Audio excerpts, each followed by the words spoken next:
José Neumann e Pinto.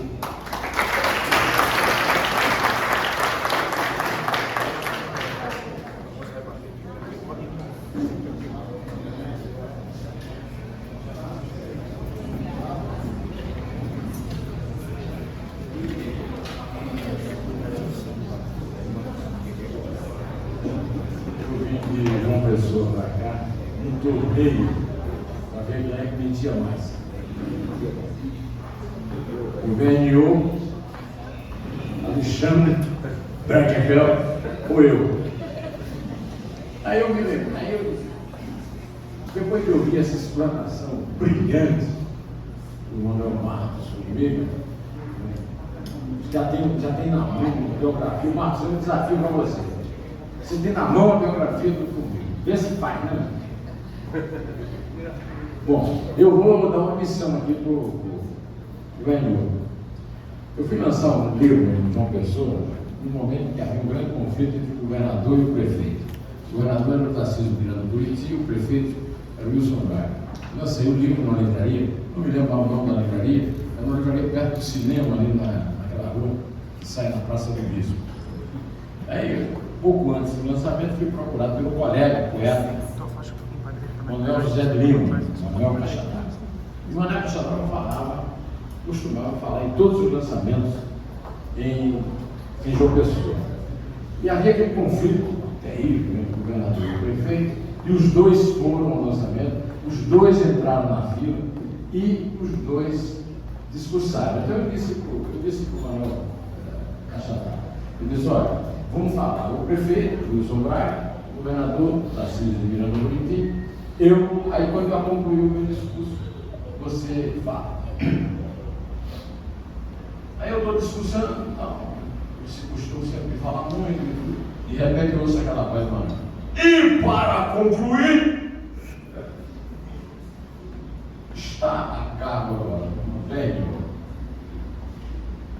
assumiu o papel de relógio da minha fala.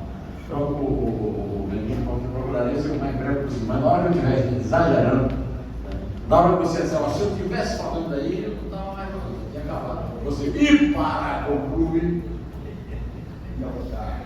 Bom, a noite é sua.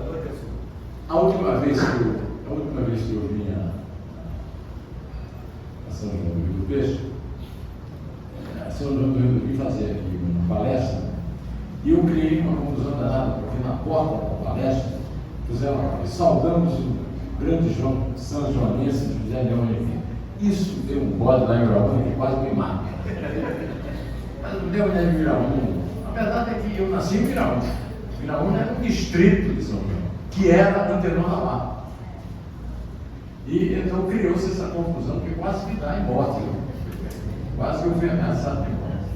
Então eu volto a São João com muita alegria e quero, primeiramente, agradecer muito algumas presenças especiais aqui, meu tio Quincas, Joaquim Ferreira Bento, historiador, mas meu exemplo de futuro, eu quero chegar aos 92 como ele, firme e lúcido. A lucidez eu nunca tive muita, né? Afinal, meu tio é personagem de um poema meu, porque na minha família há muito casamento consanguíneo. Então, quando a minha mulher, que é historiadora, doutora em PhD em História na USP, teve a tese dela aceita, né, pela USP, eu fiz um poema em homenagem a isso e citei esse meu tio sem dizer o nome dele, porque o meu poema é sobre a minha tia, e está aqui o fruto dela, do casamento dela, o Geraldo, meu primo, com a mulher, né, viveram no Viraúna, assim como veio de Souza, meu primo Tiago, e o pai dele, Galego de Tiatuba. Pois bem, eu me referi a uma tia Maria Elisa, e a tia Maria Elisa era o maior exemplo que eu conheci de casamento consanguíneo. A tia Maria Elisa era sobrinha do marido. E o grande destaque na parede da tia Maria Elisa era o quadro do Papa Pio XII autorizando o casamento dela com o tio Dedé.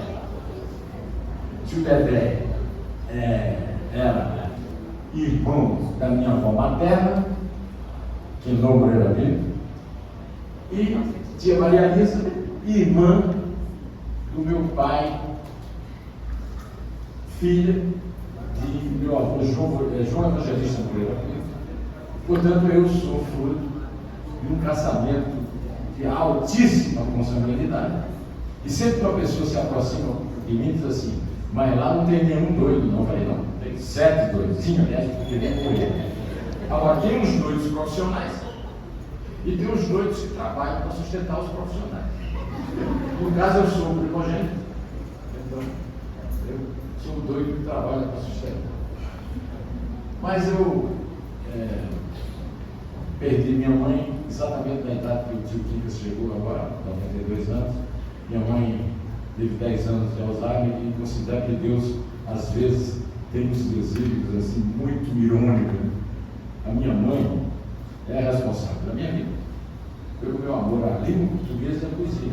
A minha mãe é uma professora, formada nas Doroteias de Cajazeiras, e meu pai era caminhoneiro, viajava, minha mãe ficava em casa, reunia os filhos, naquele tempo 5, depois 7, depois meu irmão morreu 6, e dizia de cor, a minha mãe sabia de cor na vida dele, do Castro. Dizia de cor Gonçalves Dias. Esse ano eu fiz uma seleta de Gonçalves Dias no segundo centenário do nascimento de Gonçalves Dias, dos poemas que ela dizia, aquele terrível pai xingando o filho que foi covarde na hora de aceitar a morte e tal. E minha mãe morreu depois de 10 anos de Alzheimer, perdeu exatamente o seu dom, e eu dou na qual transmitiu o meu amor à língua portuguesa e a poesia. Há 2 anos eu lancei um livro de poesia, e há 2 anos eu entrei na vida de uma pessoa. Eu vou ser obrigado a agradecer aqui, agora ele vai ficar me devendo. Primeiro, eu acho que ele tem que pagar as focadas do Pedro Focado. Tem que pagar as focadas do tio velho. Mas eu estou falando também do meu amigo recentíssimo, o Manuel Marcos Formiga. Manuel Marcos Formiga, professor aposentado na Universidade de Brasília, primo do Formiga, entrou na minha vida por causa de um gênio, José Américo de Almeida. Manuel Marcos Formiga estava num empreendimento semelhante a esse, fazendo o livro da edição centenária do livro A Paraíba e Seus Problemas, de José Américo de Almeida. E me convidou, é uma honra imensa, que eu nunca tinha tido uma honra tão grande na minha vida, até ter a honra de saudar o Formiga, que também foi ele que convidou, e eu agradecer em dose dupla, o Manuel Marcos Formiga, porque ele me fez os 2 convites mais honrosos da minha vida. Não estou aqui fazendo demagogia, não. Os 2 convites. Eu conheci Zé Américo, vou contar bem rapidinho. Zé Américo lançou um livro chamado Antes que eu me esqueça, que era o título do prefácio da Bagaceira, seu livro mais conhecido. É o melhor livro de Zé Américo do ponto de vista do texto. Eu era um menino, tinha 24 anos, 25, e um grande amigo meu editor do caderno de literatura, Ideias e Livros do Jornal do Brasil, me pediu para eu comentar. Era um livro lançado pela Francisco Alves, editor, e eu fiz um texto completamente deslumbrado. Zé Américo, que era uma pessoa muito presente na minha vida, viu, pai? O Zé Américo era o meu apelido por ele, porque eu seria muito humilde, óculos fundos, então, logo, não sei, algum amigo de infância me corrigiu o Zé Américo, eu era o Zé Américo. O Zé Américo, durante todo o tempo que eu passei minha infância em Grama, depois eu fui para o seminário, redentorista, eu deixei de ser Zé Américo. Outra coisa é que eu li toda a obra de Zé Américo quando eu tinha entre 15 e 17 anos, um quarto de fundos na casa dos meus pais em Campina Grande, na rua Rui Barbosa. E sou particularmente fanático para a Paraíba e seus problemas. E só para vocês terem uma ideia do que eu acho da Paraíba e seus problemas, que está escrito lá, e o Manuel Marcos, que tem às vezes os efeitos enriquecidos, acho que o texto é bom, porque eu escrevi lá. José Américo, um modernista na letra, aparelho seus problemas está ao lado dos sertões de Euclides da Cunha, ao lado, assim, na minha estante de livros. Então, chego em casa, tinha um bilhete, que a Mildinha, secretária Zé Beto, escreveu, agradecendo, dizendo que quando eu fosse João Pessoa, me procurasse. Eu fui a João Pessoa, e quando eu cheguei, quem ficava hospedado na casa do meu pai, tinha um balaio de mangasada, estava na moda, porque não tinha filho. E ele escreveu mentirosamente, ele, não sei se foi ele que ensinou o velho a mentir, ou se o velho que ensinou o Zé Beto a mentir. Mas a verdade é que ele disse que colheu as mangas, ele era cego para que ele podia colher mangas. Colhei-as no meu quintal. E me tornei aquilo que ele depois, pouco antes de morrer, chamou de eu sou o último amigo de infância dele. Teria sido o último amigo de infância dele. Bom, então, minha primeira honra, que eu agradeço aqui, é uma pessoa que não me conhecia, certamente tendo lido alguma coisa que eu escrevi, eu sabia da minha amizade com o Zé Américo, e resolvi incluir ao lado dele mesmo, que escreve um brilhante ensaio na Fortuna Crítica da Fortuna. E no meio de uma descoberta histórica que foi feita pelo Flávio Brito. Flávio Brito, que é do Instituto Histórico e Geográfico da Paraíba, descobriu que, na verdade, o centenário de Paraíba e seus problemas não era 2023, mas em 2024. E aí o livro saiu, o centenário saiu. A segunda honra, na verdade, a primeira, que veio depois, foi ele me incluir entre aquelas pessoas que viriam aqui falar a vocês, fãs de Eurípides, comigo, do homem que me fez jornalista. Essa é a frase com que eu defino Formiga. Eu não vou mais ter fazer uma biografia do Formiga, mas o Marcos acabou, eu disse. O Marcos primeiro, que ele contou um caso ali, que eu estava em dúvida se contava lá para vezes a história do cachorro e a história do mundo. A maior prova de amor que o Formiga podia dar à mulher era o cachorrinho da mãe. Então, eu resolvi só resumir para vocês, contando com a benevolência de vocês todos, particularmente do meu amigo Daniel, com quem eu cruzo andando no calçadão de João Pessoa, na praia de Camburã, que eu considero a praia mais bonita do mundo. Então, ele vai contando com a misericórdia dele, eu vou contar para vocês os meus contatos com o Formiga. Formiga estava em Brasília, e em Brasília, como já foi feito brilhante relato com o Marcos Formiga, ele conheceu um poeta chamado Ezio Pires. Eu confesso que eu conheço o poeta, conheço o livro dele, mas não conheço pessoalmente. Deve ser uma pessoa, se não centenária, quase centenária. Mas eu confesso que a memória do Brasil está tão ruim que um poeta como Ezio Pires, eu não consigo ter informações sobre ele, nem ninguém. Inclusive, o Vladimir Carvalho, que é meu amigo, que é colega do Marcos Formiga, ninguém conhece o Ezio Pires, mas eu tinha um amigo que morreu, que era um poeta negro do bairro de Santo Antônio de Vila Grande, na minha adolescência, Arnaldo França Xavier. E Arnaldo passou por Brasília, onde deixou a semente dele, deixou uma filha lá, e foi para São Paulo. Eu era chefe do departamento do recurso postal da editorial Bruguera, em Olaria, no Rio de Janeiro. Mas passava um fim de semana em São Paulo, eu sempre fui do contra do Maranhão. Eu trabalhava no Rio e passava o fim de semana em São Paulo. E aí o Arnaldo, que era me hospedado, inclusive, com ele, disse: olha, você precisa conhecer um conterrâneo nosso, que me foi indicado pelo Ezio Pires. Eu disse: Eurípides comigo. Disse: como é que a gente vai encontrar? Isso era um domingo. Eu tinha que voltar para o Rio na segunda. Isso em 1970. Eu tinha, então, 18 anos. 18 anos, assim, 51. Bom, aí eu digo: eu vou gazear, né? Como se dizia lá em Gaúcho, o dia de trabalho, e vou lá conhecer esse conterrâneo. Eu chego lá.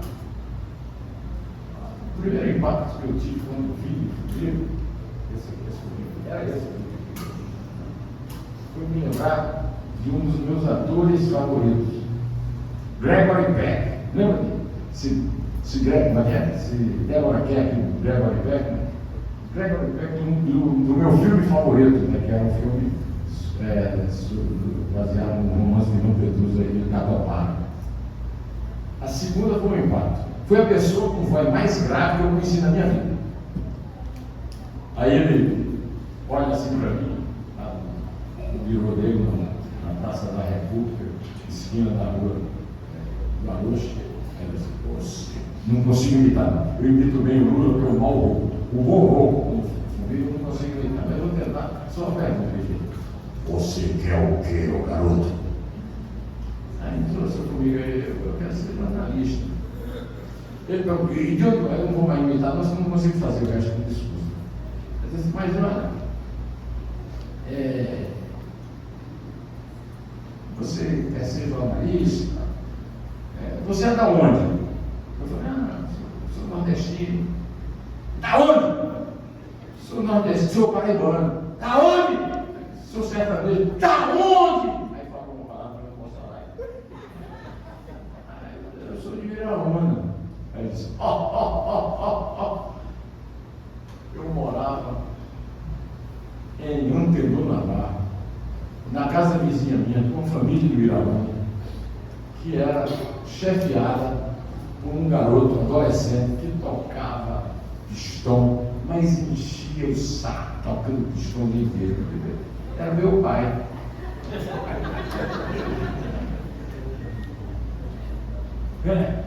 Incrível. As histórias são dando. Eu vou contar para vocês várias histórias incríveis. E começa com essa.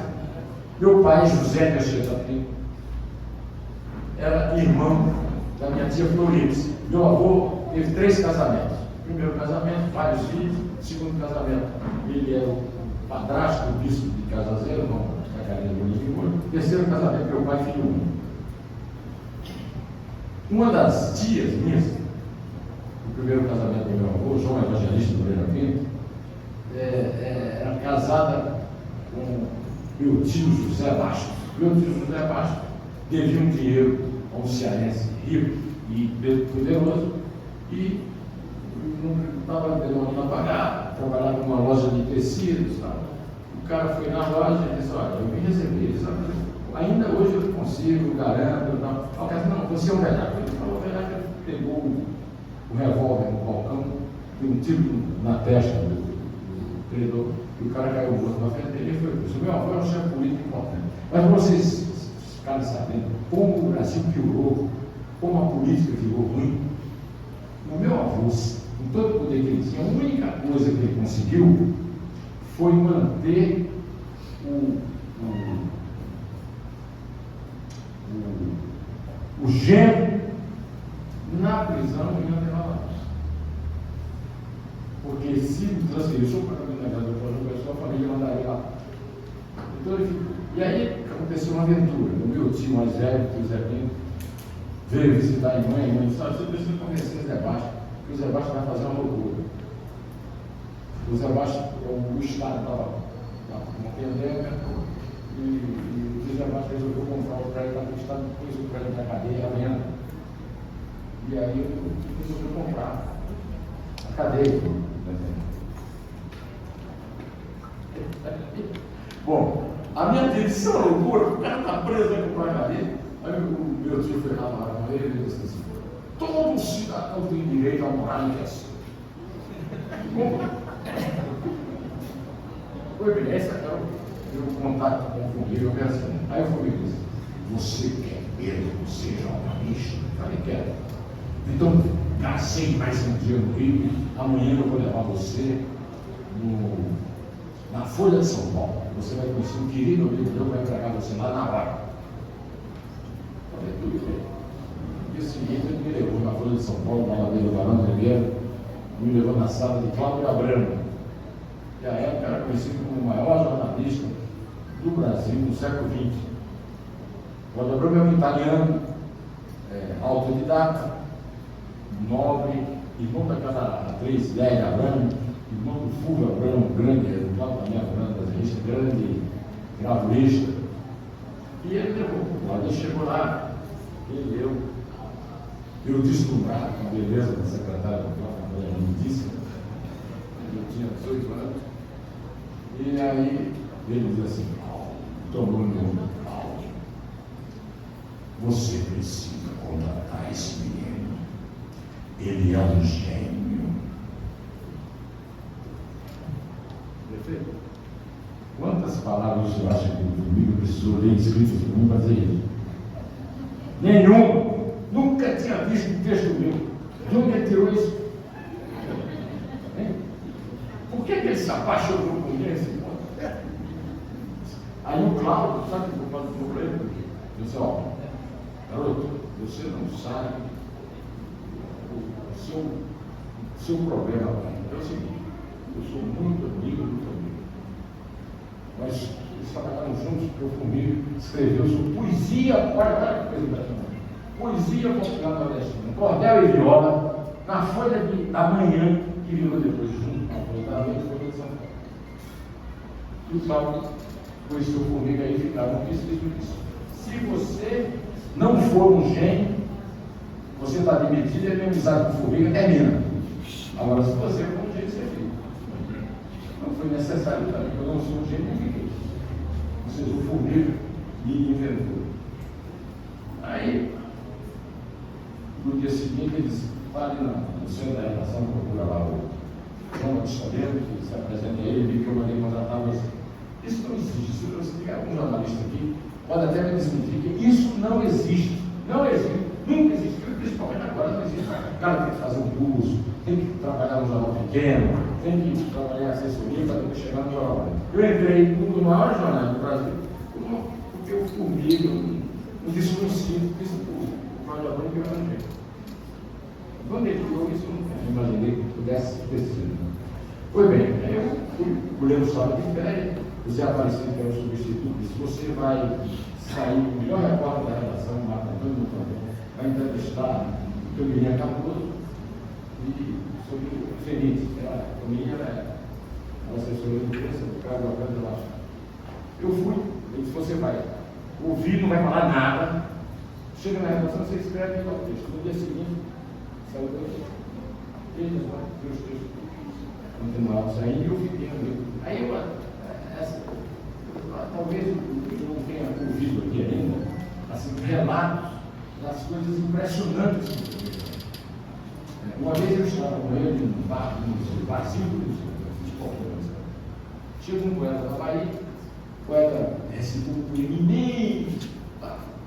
Quando terminou, o poema disse, desculpe, companheiro, mas este poema é meu. Não é possível, não está me ofendendo.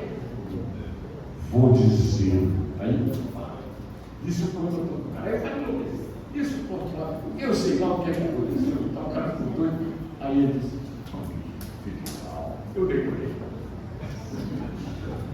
Aí o cara disse, não é possível, isso não é possível. Vou provar. Vou dizer o contrário. Aí disse o poema todo dia ao contrário, foi imenso. Depois disse assim, numere as palavras. Diga um número. Eu acho que o Fafá viu Fafá? Shows desse tipo dele. Diga um número. 54, a palavra é agora. Não errou nenhum. Eu estava lá. Eu convivi muito pouco com ele, porque ele, infelizmente, foi muito pouco. Mas ele tinha uma bondade evangélica, porque ele era espírita, né? E tinha uma capacidade de ajudar, que essa coisa que o espírita tem. Eu tenho um livro chamado Astia Brasil, que atualmente está fazendo doutorado em literatura russa em Moscou. Ele é de Campina Grande. Aliás, ele é de São João da Barra, né? Mas foi o pai dele era de Campina Grande, Pioneiro, e ele estava sendo responsável na produção de um documentário sobre a vida do José Limeira, E havia um grande dúvida se essa mulher tinha insistido também. Então, só quem pode tirar essa dúvida é o filho do fumeiro, Vinícius Daniel. Localizei o Vinícius, marquei o encontro. E aí vocês vão pensar que eu estou mentindo, vão pensar que eu estou influenciado pelo ganhou um segundo. Mas na verdade isso aconteceu. E eu tenho, não tenho mais o testemunho de Miguel que o Figuel também fisicamente. Mas tem o testemunho da Anabel, estava lá. E aí, eu falar, não estava, não era? Então vai trabalhar com uma sobrinha aqui. Marina, filha do Miguel. Marina. A que fez o trabalho escolar. E aí, olha, vocês vão ver realmente incrível. No meio da conversa, eu digo assim, eu estou ouvindo aqui Vitor de Monteiro, está conversando com meu pai aqui, Romano de Santana, Mandava, Secretário era muito amigo do meu pai. Ele disse assim, meu pai está dizendo aqui que a senhora conta 5 pastas de cima para baixo, que está de frente à senhora, ela estava numa cadeira de balanço, entregava a cheia. Ela pegou, tirou a pasta. Eu estava lá, eu peguei a pasta da mão dela, passei para a cheia abriu, começou a fazer. E a gente, entrevista do Zé Mineiro com Eurípides de Silveira. Agora, como nada é perfeito. Como naquele tempo era comum, mas hoje não se usa mais. Não tinha uma foto. Tem um personagem chinês, tem uma foto, tem um gravação. Não tem. Tinha uma foto, um violeiro de Zé Mineiro, nem violeiro era rabaquista, e dizia assim: Zé Mineiro é um poeta que foi cavalo, que Zé Mineiro realmente existe. Mas a minha história com a família Formiga não termina aí. Mas eu conto a vocês agora outro, porque eu acho que eu acho que ainda não conheci. Ele era mais uma historinha sobre o Rodão. Eu sou editor de opinião do Estadão. Eu conheci o Formiga em 70, 40 anos depois, né? 2010. Tomo o telefone e eu atendo, secretário do presidente da Câmara Municipal de São Paulo. O senhor José Leonardo disse assim: eu sou secretário do presidente, o presidente quer evitar uma chama, quer saber se o senhor aceitará ser cidadão paulistano. Eu falei, claro que eu aceito. Mas a senhora vai dizer que é o vereador. Então, vereador Vitor. Me deu o telefone dele, eu falei, Vitor, tudo bem, muito honrado de ser cidadão paulistano, adoro São Paulo. Agora, por que você está me dando tudo de cidadão paulistano? Ele disse: não, o senhor já fez muitas coisas em São Paulo, o senhor ajuda muitas coisas em São Paulo, eu sou vereador. Agora, eu devo lhe confessar que foi por legítima pressão da minha mãe, Anabel. Aí eu falei: Anabel Formiga ou Anabel Lee? Já ela um pouco. Ele disse: Anabel Formiga. Eu disse: você é filho do Eurípides Formiga? Preciso falar para ela uma coisa? Precisa. A minha mulher atual nasceu, Formiga já tinha morrido. Agora, qualquer dia desse, eu estava viajando no Rio e fiz uma. Fui para uma rodoviária errada, e caí numa cilada que ela acha claramente que era uma cilada para assalto.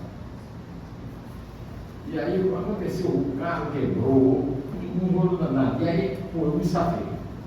Quando eu contei para ela, o Formiga me safou.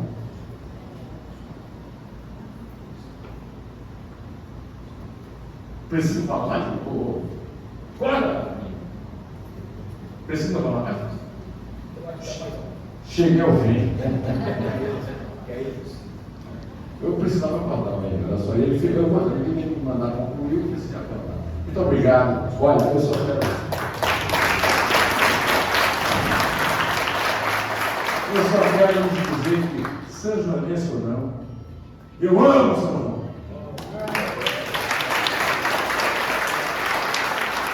Pilões, assim, a vida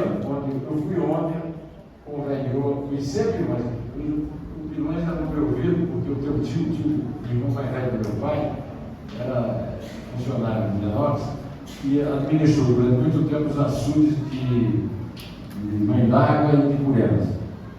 E eu ouvia muito falar em São Gonçalo, eu conhecia São Gonçalo, e em Pilões, mas eu não conhecia Pilões. Eu vinha muito aqui no Brejo, quando era criança. O Brejo era a minha Copacabana.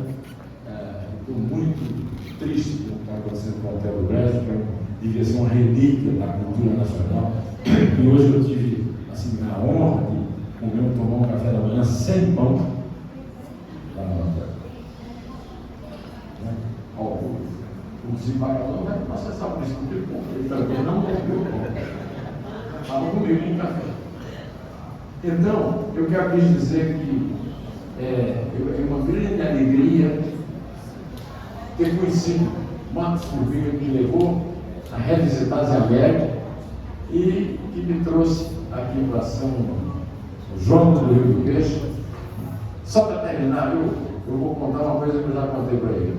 É a seguinte: um dia o Zé Américo disse assim para mim: ô Daniel, camarada, toda a vida que eu mando um texto meu sobre Zé Américo, o meu amigo acadêmico, academia brasileira, Zé Paulinho Cavalcante, ele diz assim: bate 3 vezes na madeira, né? Conhece história de Zé Ramon? Aí ele disse: Daniel, vou lhe contar uma coisa. Tem uns caras que dizem aí que eu sou azarão, mas olha bem, olha a minha história. Eu quase sempre quebrei a perna na queda de um avião, sem não poder andar, e sobrevivi. Estou aqui conversando com você. O doutor era campeão de natação e morreu no avião. E eu sou azarado? Eu disse: não, ministro, o senhor não é azarado, o senhor é valendo. Eu azar para ter nunca. Senhor, você precisa me respeitar mais, viu? Obrigado, Zé. Conhecer vocês todos foi uma honra, tá?